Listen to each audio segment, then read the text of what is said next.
Good morning, all of you. We are having the lesson, a very important lesson.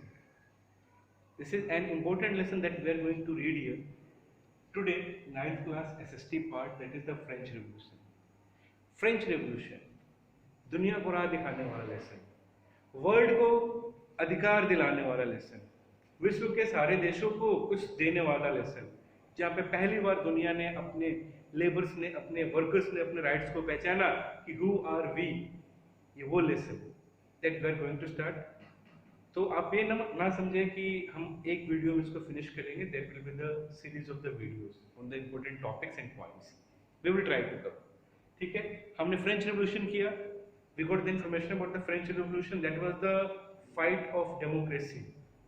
Right, ये भी कुछ ऐसा ही है, बट यहाँ पे राइट्स डेमोक्रेसी के लिए कम और पर्सनल राइट्स के लिए ज्यादा है. जो फंडामेंटल राइट आप यूज करते हैं today, that is the fight for that. ठीक है, तो उसके ऊपर बात करते हैं. रशियन रेवोल्यूशन, सबसे पहले कुछ इंपॉर्टेंट पॉइंट्स हैं हमारे पास that are very very important for all of us. While studying the lesson, we will find such kind of the words that may be confusing. So we have to clear first of all.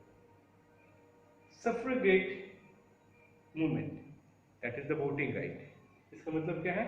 Voting right. जो voting होता है उसको हम किस तरीके से लेते हैं, उसका जो एक टर्म्स में जो नेम होता है, that is the voting. That is the jadagist. कौन थे? ये थे मुस्लिम जो प्रीचर थे, एडवाइजर थे, जैसे पंडित होते उस तरीके से. कहाँ पे? Russian empire. ठीक है. Nomadism, the people those they are not stay at one place, that is process is called the nomadism, जो घूमते रहते हैं एक जगह से दूसरी जगह. ठीक है. Autocracy, the word is here autocracy, a country that is ruled by one person who has the complete power. Autocracy का मतलब हो गया कि एक देश एक व्यक्ति के द्वारा रूल किया जाता है और उसी के थॉट पे कंट्री चलती है. That is called the autocracy, just like the north Korea kingdom. ठीक है. अगला है real wages. Real wages, that wages जो आपने बोला है, अगर रेट इतना है, वही काम करने के 10 रुपए मिलेंगे तो 10 रुपए सबको मिलने चाहिए. That is called the real wages. Next है आपका autonomy. That is related to this one. ये वर्ड है, देखो मैं पढ़ देता हूँ फिर से. The right to govern themselves. ठीक है. ऑटोनॉमी, अपने राइट्स गवर्न करने के लिए, अपने आप को गवर्न करने के लिए, देखने के लिए. Deported, shifted from one place to the another place. Exiled, jail में जाना होता है. और ये क्या है? बुद्धनुल, बुद्धे ऑन ओवलका. ठीक है. अगेन आई रिपीट, बुद्धे ऑन ओवलका. तो ये होता है Russian hat that is given to the police force. ठीक है. लेनिन के टाइम में ये दिया गया. अब बात करते हैं the points that we are going to start the lesson. तो सबसे पहले हमारे पास टॉपिक आता है कि condition in Russia. What was the condition in Russia when the Russian revolution started. वो क्या हालात थे कि रशियन रेवोल्यूशन स्टार्ट हुआ? तो सबसे पहले 3 फैक्टर्स पे मैं बात करना होगा, that is the social, economic और पॉलिटिकल. ठीक है. तो अगर हम सोशल फैक्टर पे बात करते हैं, सोशल उस पे, तो उस वक्त जो समाज था रशिया का, वो 2 पार्ट्स में डिवाइडेड था. कितने पार्ट्स में डिवाइडेड था? 2 पार्ट्स में. वही चीज है अमीर और गरीब. और रशिया की 80% से ज्यादा जो लैंड था या प्रॉफिटेबल चीजें थी, that was to the rich people. और उनको रशिया में क्या कहा जाता था? Privileged and non privileged. Privileged वो लोग होते थे जो अमीर होते थे, जिनके पास पैसा होता था, जिनके पास बड़ी बड़ी पोस्ट होती थी, वो बहुत ज्यादा लैंडलॉर्ड हुआ करते थे. ठीक है. और नॉन प्रिविलेज्ड वो लोग होते थे जो दिन भर मेहनत करते थे, दूसरे खेतों में काम करते थे. They were not having any type of the fund, और they were not having even proper places to live. ठीक है. और वो सबसे ज्यादा मेहनत करते थे. इस तरीके से जो सोसाइटी थी 2 पार्ट्स में डिवाइडेड थी. एक तरफ बहुत ज्यादा अमीर और दूसरी तरफ पूरी तरीके से गरीब. जिसको प्रिविलेज मीन्स अमीर जो सभी चीजों के साथ संपन्न थे, और दूसरे थे नॉन प्रिविलेज जिनके पास कोई फैसिलिटीज नहीं थी, बस वो लेबर थे, बंधुआ मजदूर थे, लोगों घरों में काम करते थे, खेतों में काम करते थे. उसके बदले जो उनको मिलता था तो उसको, उसके सहारे वो लोग अपनी लाइफ को जीने की कोशिश करते थे. ठीक है. तो प्रिविलेज और नॉन प्रिविलेज मैंने आपको बता दिया।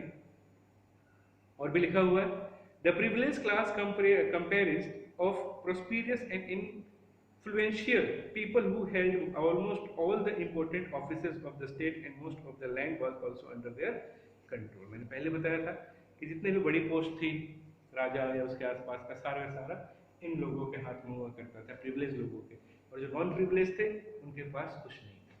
नेक्स्ट बात करते हैं इकोनॉमिकल उस पे। तो अगर हम इकोनॉमिकल उसकी बात करें, इकोनॉमिकल कंडीशन की बात करें, तो रशिया का जो इकोनॉमिकल कंडीशन था वो बहुत ही ज्यादा बेकार था। 80% people they were doing the farming, 80% से ज्यादा लोग किसान थे। बट वो जमीन किसकी थी? वो जमीन उनकी नहीं थी, वो जमीन थी प्रिविलेज लोगों की, जिसके ऊपर खेती करने के बदले उनसे बहुत ज्यादा टैक्स लिया जाता था अमीरों के द्वारा। ठीक है, जिसकी वजह से रशिया के अंदर कोई खास डेवलपमेंट हो ही नहीं रहा था। सब लोग अपने अपने प्रॉफिट्स के लिए काम कर रहे थे, कंट्री के लिए कोई काम ही नहीं कर रहा था। ठीक है, और लोगों की जो थी standard of living day by day गिरती जा रही थी, कैपिटल कोई इन्वेस्ट नहीं कर रहा था। ठीक है, और आधे से ज्यादा फॉरेन इन्वेस्टमेंट था विदेशियों का, और उनका मेन पर्पस क्या होता है? प्रॉफिट कमाना। अगर कोई भी देश किसी भी देश के अंदर इन्वेस्टमेंट करता है तो उसका मेन पर्पस होता है कि मैं वहां से ज्यादा प्रॉफिट कमाऊं। तो इकोनॉमिकल कंडीशन क्या थी? रशिया के हाथ में थी ही नहीं। जैसे पाकिस्तान की जो है इकोनॉमिकल कंडीशन पाकिस्तान के हाथ में नहीं है, that is handle by the whom? That is handle by the China. वो चाइना के द्वारा उसको क्या किया जाता है?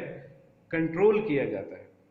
ठीक है, और जो रशिया के जो बड़े बड़े बिजनेसमैन थे, रशिया के जो बड़े बड़े इंडस्ट्रिस्ट लोग थे, वो लोग भी रशिया में पैसा नहीं लगाना चाहते थे।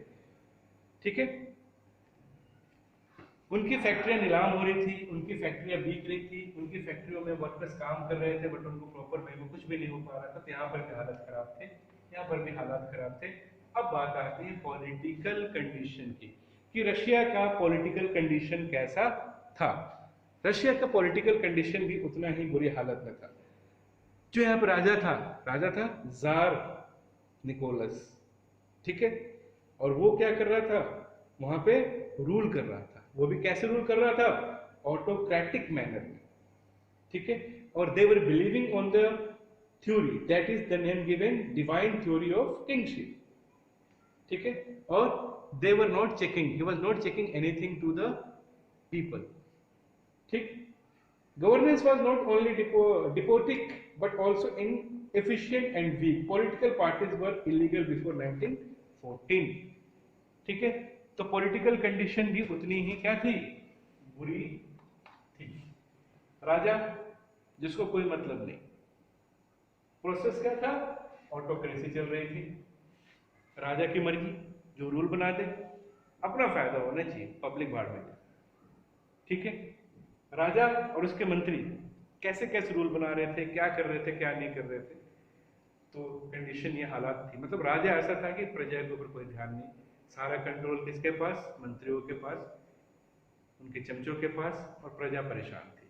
जब जब ऐसा होता है, मीन्स जब जब किसी देश के अंदर राजा अंधा हो जाता है, he don't want to see anything, तो पब्लिक को गुस्सा आता है, और फिर पब्लिक क्या करती है? भड़कती है, रिवोल्ट करती है, फाइट करती है, स्ट्राइक करती है।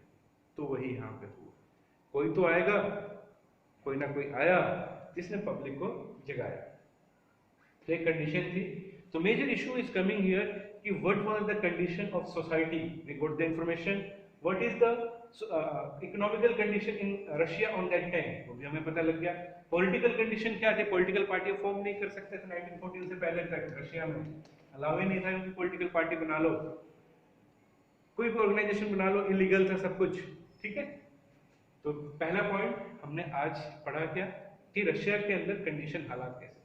Second, comparing Russia with other countries in 1970, 1917 के बाद में हम कंपेयर करते हैं रशिया कहाँ था और उस वक्त वर्ल्ड कहाँ था। ठीक है, पहला पीजेंट, किसान। I told you earlier that they were not having any type of the land. 80% किसान थे, पर फिर भी इनके पास इनका खुद का कोई लैंड नहीं होता था, बहुत कम होते थे। They were working hard on the others field. And they were getting a little bit amount. कई कई बार तो ऐसा होता था किसानों को भूखे पेट सोना पड़ता था इतनी कड़ी मेहनत करने के बाद। They were producing everything but they were not having anything. ठीक है, समथिंग भी नहीं था उनके पास। पेजेंट बहुत परेशान थे, गरीबी में जी रहे थे। क्या करते, कुछ तो करना ही था, रेवोल्यूशन हुआ। प्राइवेट इंडस्ट्रीज, रशिया के अंदर पूरा का पूरा प्राइवेट इंडस्ट्री था। और मैंने पहले ही बताया था कि प्राइवेट इंडस्ट्रीज के लोगों का काम क्या होता है, ज्यादा से ज्यादा प्रॉफिट अर्न करना। वो वर्कर का खून चूस जाते थे। 15 to 18 आवर्स काम करवाया जाता था। वर्किंग कंडीशन बैड से बैड थी। ठीक है, टॉयलेट की फैसिलिटी नहीं, पंखे नहीं, इक्विपमेंट्स नहीं, काम करे जाओ और सैलरी बहुत थोड़ी सी। तो इंडस्ट्रीज की हालत भी बहुत थी खराब, लेबर परेशान थे, वर्कर परेशान थे, शोषण होता था, एक्सप्लॉयटेशन होता था। काम कर रहे थे पर कभी न कभी तो सब्र का बांध टूटा। That happened there. Next, division among workers. और वर्कर्स के बीच में बहुत ज्यादा कैटेगराइजेशन था। सेम वर्क के लिए सेम पेड नहीं था। महिलाओं को कम मिलता था, पुरुषों को ज्यादा मिलता था, किसी ग्रुप को ज्यादा मिलता था, किसी ग्रुप को कम मिलता था। तो वर्कर्स के अंदर भी डिवीजन कर रखा था इन्होंने, जिसकी वजह से वर्कर और परेशान थे। Next, strikes were happening regularly. whenever they were feeling any type of the injustice, they did the exercise नहीं, strike। तो जब जब किसी फैक्ट्री, किसी कंपनी, किसी भी जगह पे किसी के साथ कुछ गलत होता, किसी लेबर के साथ गलत होता, वर्कर के साथ गलत होता था, तो स्ट्राइक होते थे, हड़ताल होती थी, कंपनियां बंद होती थी। और ये आम बात थी रशिया के अंदर, हमेशा कभी ना कभी हर जगह स्ट्राइक होता ही था, आज वहां कल वहां कल वहां। क्यों? क्योंकि public were not happy, workers were not happy, peasant were not happy, industries were not happy. तो था क्या? कुछ नहीं था। तो यही हालात थे रशिया के, जिसकी वजह से रशियन रेवोल्यूशन का काम शुरू हुआ। अब कैसे हुआ, किसने किया, क्या परिणाम हुए, वी विल सी लेटर। तो आज मैंने आपको इंपॉर्टेंट पॉइंट्स बताया और उसके सोसाइटियों को बताया और एक कंपेयरिंग की कि 1917 में रशिया और दुनिया कहाँ कहाँ। ठीक है, in the next video I will tell you more about